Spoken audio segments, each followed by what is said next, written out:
Slušam. Hodam. Gledam. Vidim ljude. Vidim ih kako hodaju, stoje, čekaju, gledaju oko sebe. Kuda idu kada hodaju? Šta čuju kada slušaju? Koga vide kada gledaju? Mnogi članovi našeg društva kao da su nevidljivi i nečujni. To su osobe sa invaliditetom. Među njima postoje osobe čiji svaki korak vodi u određenom pravcu, iako ne mogu da hodaju. Osobe kojima je važna svaka reč, iako je ne čuju. Osobe koje imaju viziju, iako su slepe. Video sam kako žive i čuo šta imaju da kažu. Oni ne žele da budu posebni, žele da budu ravnopravni.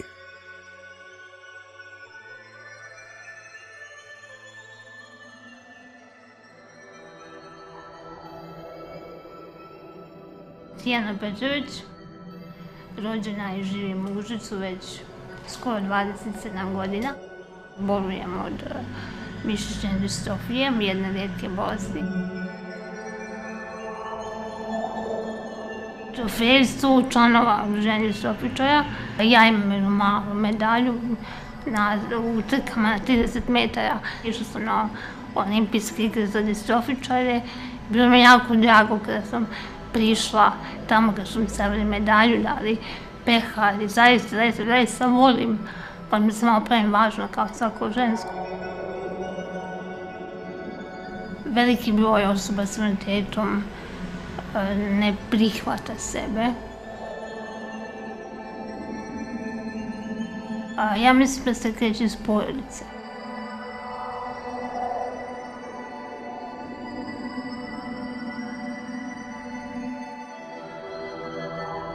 Svoj invaliditet nikad nisam shvatala kao nešto strašno. Razlikovala sam što ne hodam, ok, nije problem.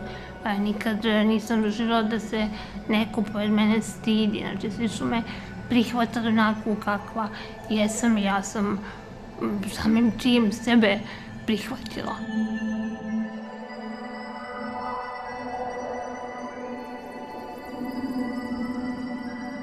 Mene je moja majka htjela da se uključim u udruženje.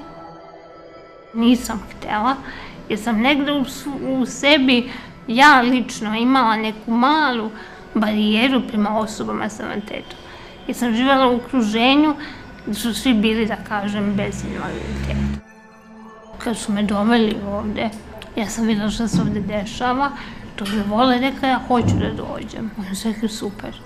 Nije bilo problem da me dovode, či opet kažem, sve kreće od porodice, kako vas roditelji nauče, da li vam oni kažu, ok, ti imaš invaliditet, to nema nikakve veze.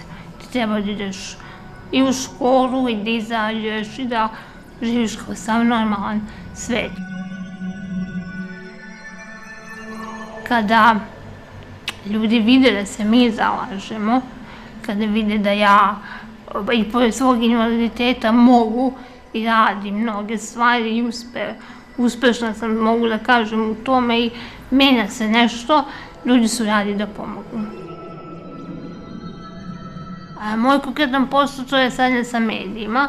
Pored toga tu uzma milion još nekih poslova u udruženju, devojka za sve, znači otprilike sve što mogu, ja želim i hoću i volim da uradim, jako je to možda neka mala sitnica, ali tu sam ono što god treba, tu sam u udruženju.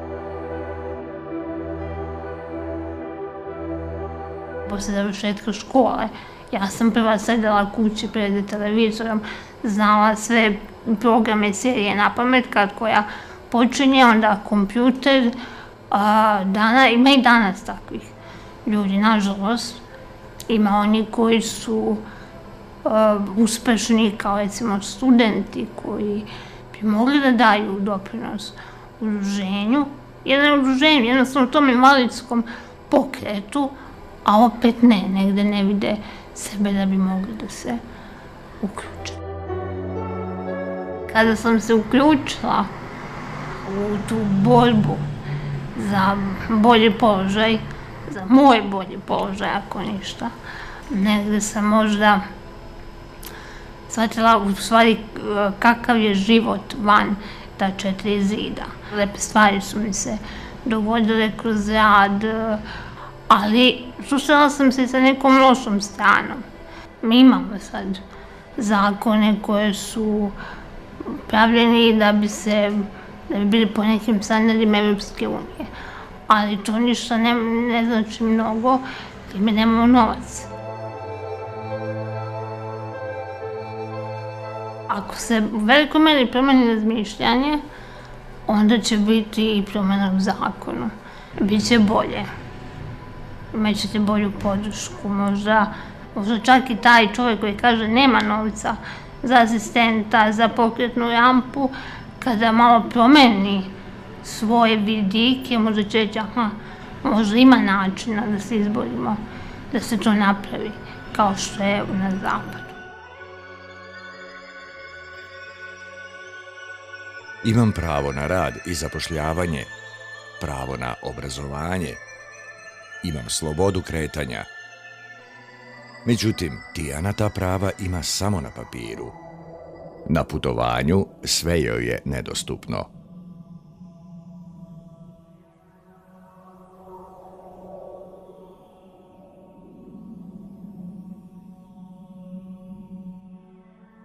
Od trenutka kada izađe iz kuće preko autobuske stanice i prevoznih sredstava do samog njenog odredišta, na svakom koraku nailazi na prepreke.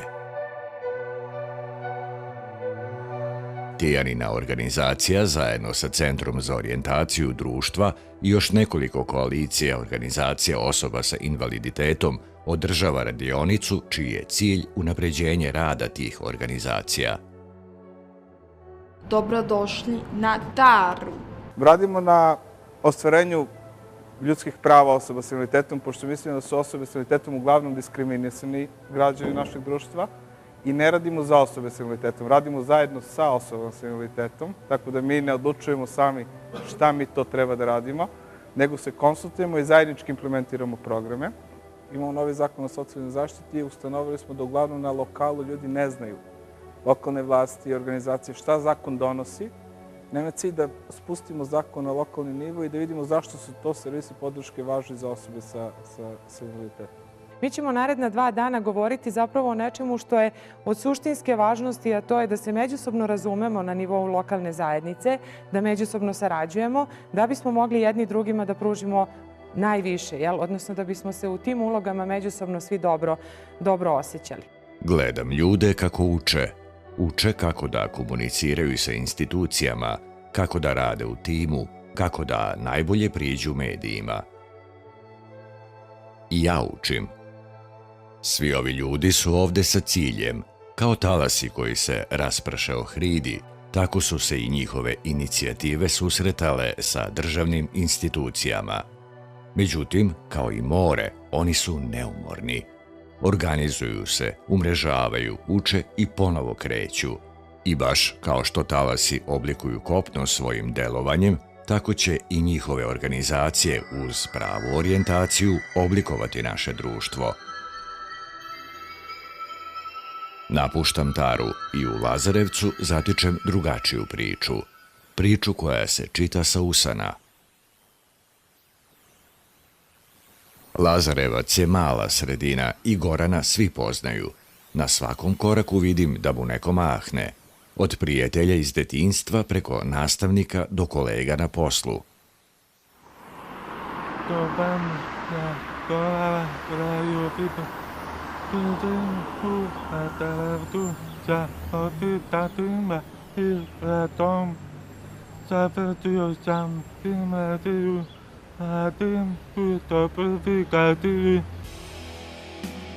Goran je pravi primer kako servisi podrške ispunjavaju svoju ulogu u ravnopravnosti osoba sa invaliditetom.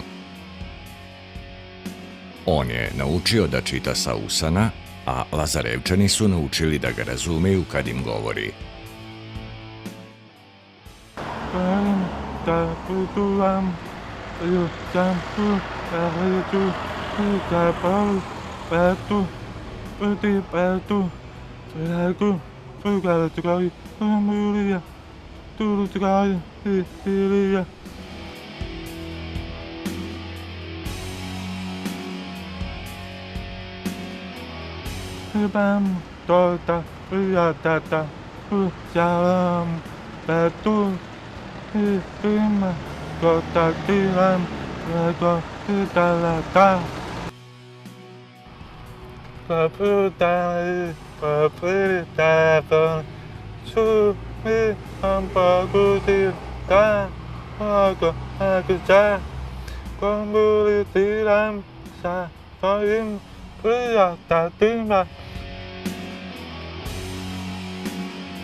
Asistivna tehnologija je način da se nauka i tehnika udruže i pomognu osobama sa invaliditetom na putu ka ravnopravnosti.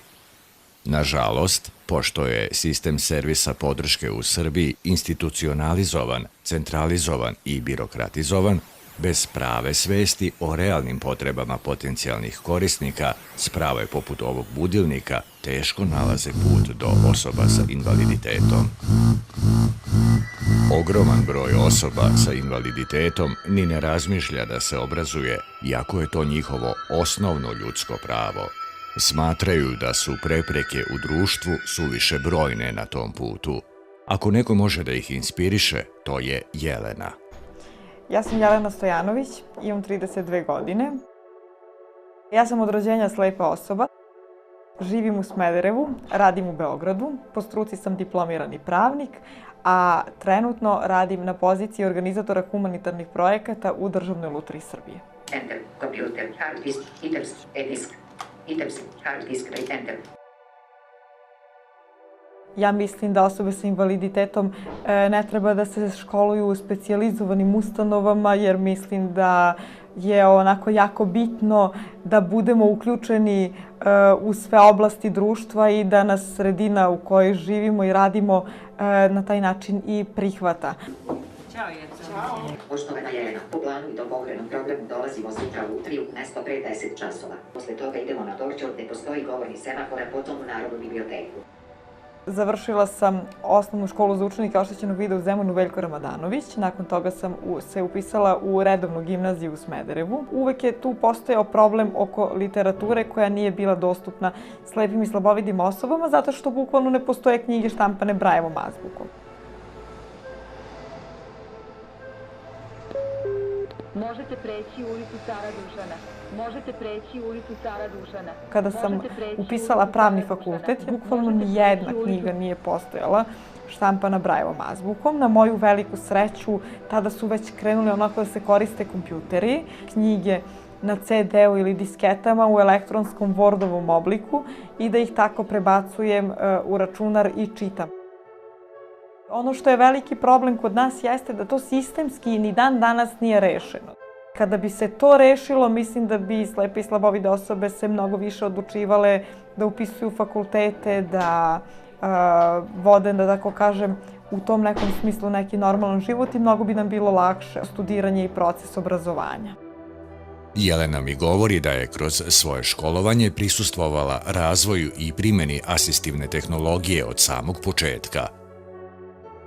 Koristim i usluge servisa personalnih asistenata. Koristim mobilni telefon sa govornim softverom, koristim govorne zvučne semafore, reljefne kocke. Neko misli na nas i država je počela da radi nešto na tom prilagođavanju uopšte okruženja slepim i slabovidim osobama, ali još uvek to nije do one mere koja je potrebna kako bi slepa osoba bila ona u potpunosti samostalna. Muzička podloga, razni izvođači. Kaži, ali lepo. Imam brata i sestru i negde od starta, još od malih nogu, roditelji nas nikada nisu odvajali i tu je ta neka osnovna podrška porodice od uvek postojala i to je nešto što je baza, što je najbitnije. Imala sam podršku, stvarno podršku svih, ali moram da kažem da je to onako dosta i individualno. Kada prihvatiš sebe, realno i drugi će te prihvatiti. To je neko moje lično iskustvo i pozitivno iskustvo koje imam za sve ovo vreme moje neke, da tako kažem, borbe da uspem u životu i da budem ravnopravna sa ostalim ljudima koji me okružuju.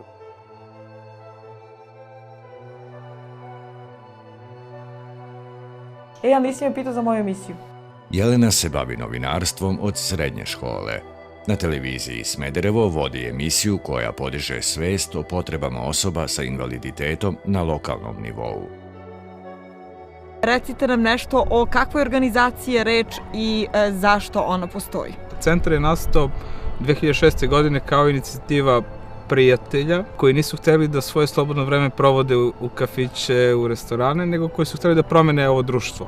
Tako, odatle je ime naše organizacije Centar za orijentaciju društva. Mi smo bili nezadovoljni direkcijom, odnosno smerom u kom pravcu ovo naše društvo ide i mi smo odlučili da želimo da menjamo našim nekim malim aktivnostima. 14. juna u hotelu Moskva organizovaće se konferencija čiji je naziv Socijalni servisi za jednake mogućnosti.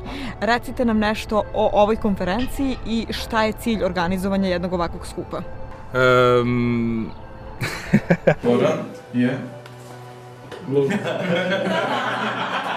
ideja današnjeg sastanka da prođemo kratko šta smo odradili po komponentama projekta i šta nas još čeka do junske konferencije, šta treba raditi. Super je što je toliko aktera zainteresovano za ovu priču, jer u svakom mestu u kom smo radili imali smo različitu strukturu grupe i sviđa mi se kako smo mi funkcionisali kao tim jer smo se uvek prilagođavali potrebama grupe.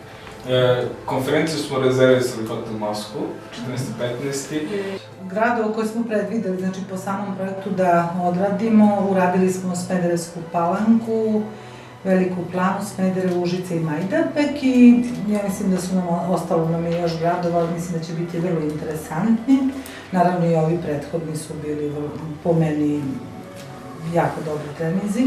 Ostali su nam Novi Kneževac, Kanjiža. Olyan szeretettel néha, hogy mi készítettük ezt a prezentációt.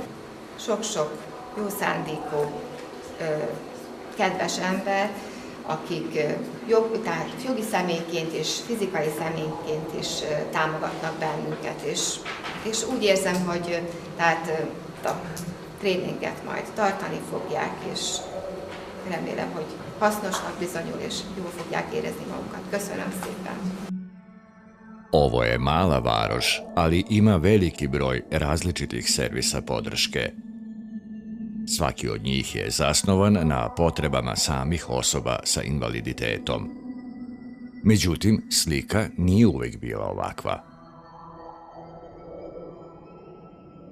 U Novom Kneževcu, nadomak Kanjiže, priča mi Slavica. Ja sam Slavica Zorić. Imam stanarku u sebi koja se zove MS, koja ne plaća ni stanarinu, ništa, ali ja o njoj apsolutno ne razmišljam. Kada sam saznala, prvo sam i ja krila, iskreno pričam, to je najgori deo. Kad se tako sazna da se povuče u sebe, jer to je neverovatno, jer svakakve ideje padaju na pamet, svašta pada. Evo ja konkretno volim decu, mislila sam da nikad neću imati dete, svoju porodicu, dečka. U to vreme, ipak, ako je neka osoba bolesna, teško nalazilo i partnera ili osobu sa kojom će biti. I iz tog razloga su se te sve stvari akumulirale u meni i jako mi je bilo teško, dok nisam sve to sama sela sa sobom.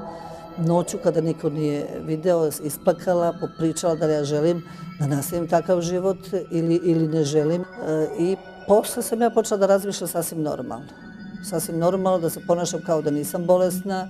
Jednom sam se zaboravila da imam dijagnozu, posvetila sam se udruženju, posvetila sam nekim drugim stvarima. Ja sam 86. godine upoznala moju drugu polovinu, koja je isto bila obola od multiple skleroze. Nažalost, njega je supruga ostavila kada je saznala kako dijagnozu ima. Eto, mi smo počeli 87. pored svih zabrana, na svet je došla moja predivna ćerka Sanja, koja sada ima 25 godina, koja nije ima lak život pred mene, apsolutno. Njeno detinjstvo je bilo sa osobom sa invaliditetom. Ona nije mogla da ima detinjstvo kao druga deca što su imala detinjstvo. Možete da zamislite 95. godine, 87. godište, kada ona mene onako mala gura u kolicima. Kroz Kneževac ili kod Banatskog gde sam bila ili bilo gde, ona je proputovala sa mnom svagde, u sva udruženja gde smo mi se družili, odlazila. Onako malena, živi život, jer kao da je posljednji čas, jer popravnog nema. Tako smo osnovali 28. marta klub oboleli za multiplu sklerozu s sedištem u Kneževcu za Severno-Banatski okrug. Nas je bilo onda 9, sada nas ima 110. Kako smo se članove uvećavali, meni je došla ideja da nama treba neki veći prostor i želela sam da imamo našu MS kuću. I kroz to smo počeli da okupljamo članove, znači ne samo od MS-a, da ih izvučemo iz kuće, da dođu ovdje, da rade. I to nam je bio prevashodno moj cilj i kao bivša medicinskog radnika, da ljudi dođu da se malo otvore. Jer ima negde, kažem, porodica je kočničar. Negde je sama osoba s invaliditetom, roditelji hoće da pomognu ili bračni druga, a oni neće. Onda ja, koja je već sve to preživjela, pokušavam na taj način i mnogo smo postigli, da ih i dosta članova, zato imamo i toliko puno članova, da su se izvukli iz kuća, da štrikaju, da crtaju, da pišu poeziju. Jednog člana, na primjer, 8 godina nismo mogli da ubedimo da dođu, još nismo imali MS kuću, kad je došao, kaže, šta sam ja propustila tolike ove godine. Ideja ove MS kuće za sad u ovom obliku je ukupljanje članova, ali je sve domaća atmosfera, znači da se uopšte ne osjeti da je to za osobe sa invaliditetom. Znači onaj ko dođe ovdje članova osjeća se možda čak bolje nego u svojoj kući i to znamo iz razgovora sa našim članovima, kad dođu ne vraćaju im se kući. Osobe sa invaliditetom dosta imaju problema sa komunikacijom sa osobama koji nemaju invaliditet, ali ja kažem sreća što postoje jako dobri ljudi koji su normalni, koji nas prihvataju kao svoje. Nije bilo lako dokazati da smo i mi, da ne živimo pored njih nego sa njima, da smo i mi normalne osobe, da mi volimo da pevamo, da pišemo, da crtamo i da vredi u nas ulagati. Nama su takvi ljudi potrebni. Ovde se moj put završava.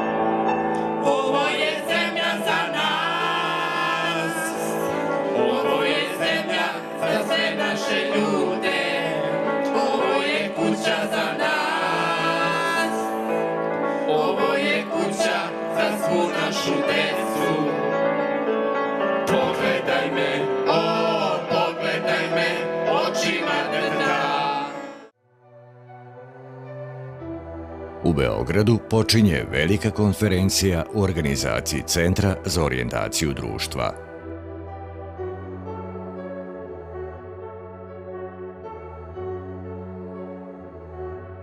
Broj ljudi koji je ovdje, 3 puta se više ljudi prijavilo za ovu konferenciju. Meni je mnogo žao što nismo uspeli sve ove ljude da pozovemo da dođe na konferenciju, što nam kazuje koliko je važno pitanje servisa podrške za osobe sa invaliditetom.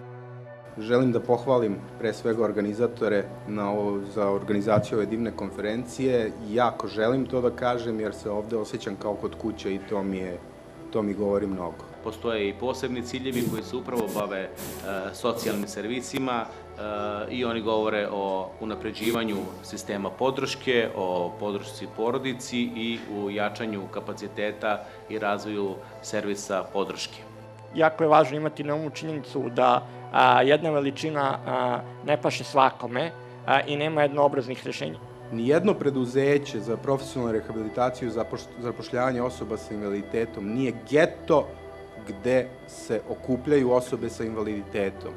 Ovo su preduzeća koja rame uz rame, u skladu sa svim zakonima ove države, stoje sa svim drugim privrednim društvima na tržištu rada. Hvala vam svima, a sada ćemo nastaviti jednim kratkim filmom, odnosno pre toga će vam se objaviti ponovo Zoltan Mihak. Ako pričamo o uključenju u životne tokove, ako pričamo